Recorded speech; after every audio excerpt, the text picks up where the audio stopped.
ზესტაფონში ნიკო ნიკოლაძის ქუჩაზე ხელოვნურ საფარიანის საფეხბურთო მოედანი მოეწყობა. ინფრასტრუქტურის სამინისტროს მუნიციპალური განვითარების ფონდმა შესაბამისი ხელშეკრულება ტენდერში გამარჯვებულ კომპანიასთან გააფორმა. მომსახურების შესრულების საერთო ვადა 12 თვეა განსაზღვრული. პროექტის ფარგლებში ზესტაფონში ხელოვნურ საფარიანის სავარჯიშო სტადიონი მოეწყობა. 300 მაყურებელზე გათვლილი ტრიბუნით, გასახდელებით, ძველი წერტილებით, სამედიცინო ოთახითა და საჭირო სათავსოებით. მუნიციპალური განვითარების ფონდი ქვეყნის მასშტაბით 50-ზე მეტი ტექნიკური ცენტრისა და ხელოვნურ საფარიანის სტადიონის აშენებას გეგმავს. აღსანიშნავია, რომ ხელოვნურ საფარიანის სტადიონი ასევე აშენდება ჭიათურასა და ონშიც.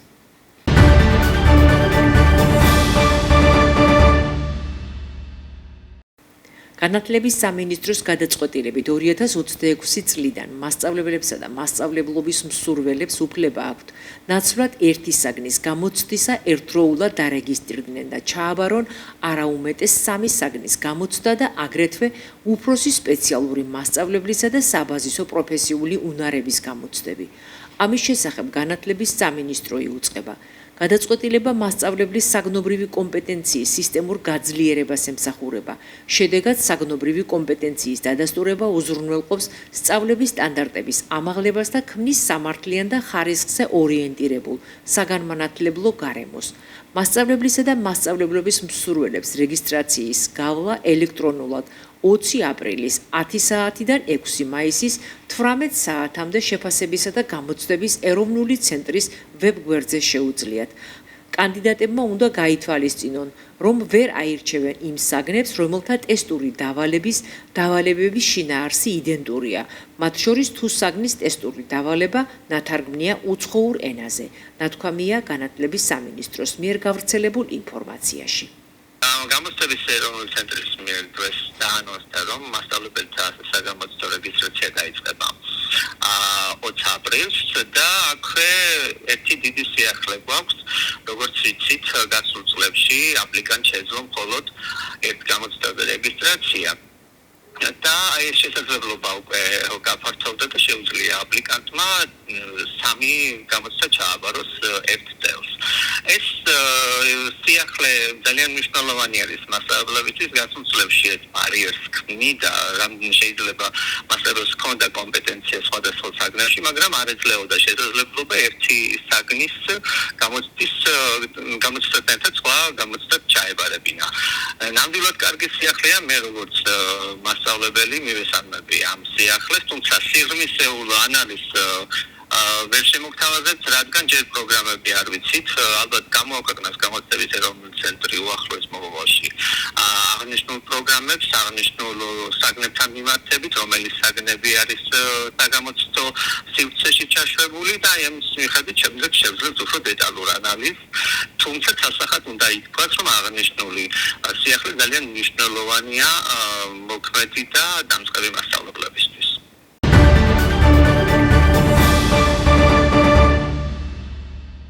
რა იცვლება უმაღლესი და ზოგად საგანმანათლებლო განათლების შესახებ კანონებში? საკითხი 2025 წლის 1 სექტემბრიდან ჩარიცხულ ბაკალავრიატის სტუდენტებს ეხებათ, კონკრეტულად კი კრედიტების რაოდენობის ცვლილებებს. განათლების სამინისტროს განმარტებით რეგულაციის პრაქტიკული იმპლემენტაცია 2025 წლის 1 სექტემბრის შემდეგ ჩარიცხულ მაგისტრანტებთან მიმართებით უმაღლეს სასწავლებლებში მნიშვნელოვან დაბრკოლებებს ქმნის. ასევე ცვლილებათა პაკეტის მიხედვით იგეგმება კორექტირება იმასთან დაკავშირებით, რომ 2010 წლის 1 სექტემბრამდე 4 წლიანი უმაღლესი პროგრამების დასრულების შემდეგ გაცემული დიპლომი შესაძლოა მაგისტრის ხარისხთან გათანაბრდეს. განათლების მიმართულებით მოგეხსენებათ მიმდინარეობს რეფორმასთან ერთად მნიშვნელოვანი ცვლილებები, რომელიც ერთის მხრივ ამცირებს ბიუროკრატიას, კიდევ უფრო მოქნილს ხდის განათლების სისტემას. საბოლოო ჯამში ეს ცვლილებები, რაც არის, პირველ რიგში ემსახურება სტუდენტების საუკეთესო ინტერესს, ერთის მხრივ რომ მათ გაუმარტივდეთ პროცესები, მაგრამ ასევე იყოს ხარისხი უზრუნველყოფილი და ამ ხარისხთან ერთად სახელმწიფო პასუხისმგებლობას იღებს იმ გაცემულ დიპლომებზე, რომელიც სახელმწიფო უნივერსიტეტებისგან იქნება შესაბამისად ხარისხი, იქნება უზრუნველყოფილი, ამაღლებული და ამასთან ერთად სტუდენტს ექნება შესაძლებლობა, რომ ძალიან დროულად მოხდეს მისი ინტეგრირება შრომის ბაზარზე.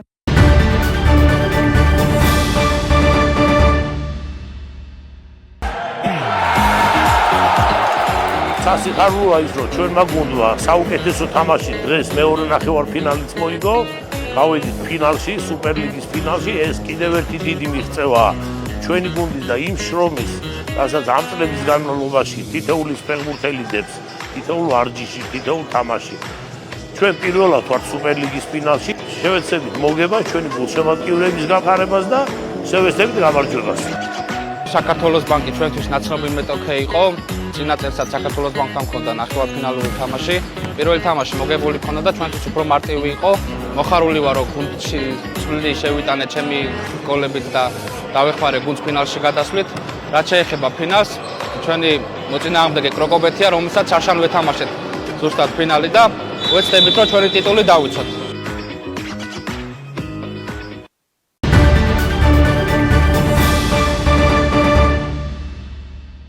ზესტაფონი ბავშვთა წარმომადგენლობით ტურნირს უმასპინძლებს ფეხბურთში. 3 დღის განმავლობაში 13 წლამდე ფეხბურთელები ერთმანეთს ზესტაფონის თასისთვის შეეჯიბრებიან. შესარჩევი შეხვედრები ბაზაზე გაიმართება, ხოლო ფინალური მატჩები დავით აბაშიძის სახელობის სტადიონზე ჩატარდება. ტურნირის მთავარი მიზანია პერსპექტიული და ნიჭიერი მოზარდების აღმოჩენა, ასევე ბავშვთა ფეხბურთის პოპულარიზაცია.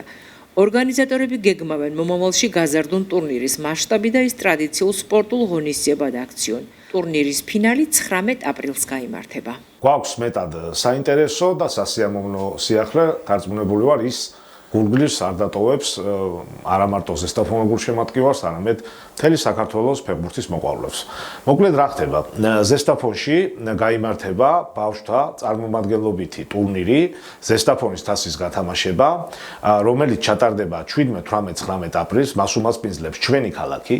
ტურნირში მონაწილეობას მიიღებს საქართველოს თითქმის ყველა წამყვანი საფეხბურთო კოლექტივი 13 წლამდელ მოზარდთა შორის.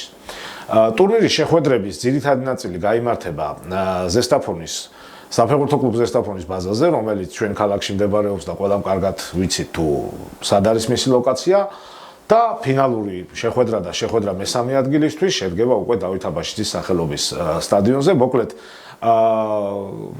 ძირითადი ნაწილი როგორც ერთხელ უკვე აღნიშნე ბაზაზეა და ფინალი და მესამე ადგილისთვის მატჩები უკვე სტადიონზე. ძალიან დიდი იმედი მაქვს, რომ მაყურებელი შესაბამისი ინტერესით მოეკიდება ამ წამოწყებას, რომლის მთავარი მიზანიც გახლავთ საინტერესო ნიჭიერი ახალგაზრდა ფეხბურთელების წარმოჩენა, ასევე ბავშვთა ფეხბურთის ბუმის კიდევ უფრო გაღვივება ჩვენ ქალაქში და მინდა ვთქვა და მადლობა უთხრა ის სპეციალისტებს, რომლებიც დღეს მუშაობენ ამ სფეროში ჩვენ ქალაქში, ძალიან ბევრს აკეთებენ ისინი და ასევე დარწმუნებული ვარ იმაშიც, რომ ამ ტურნირის ასაკობრივი, ვთქვათ, კატეგორიები, მონაწილეთა რაოდენობა, ისევე როგორც ხარისხი და სხვა თანდათანობით გაიზრდება. ძალიან დიდი სურვილი გვაქვს და მე ვფიქრობ, ასე იქნება, რომ ეს ტურნირი იქცეს ტრადიციად.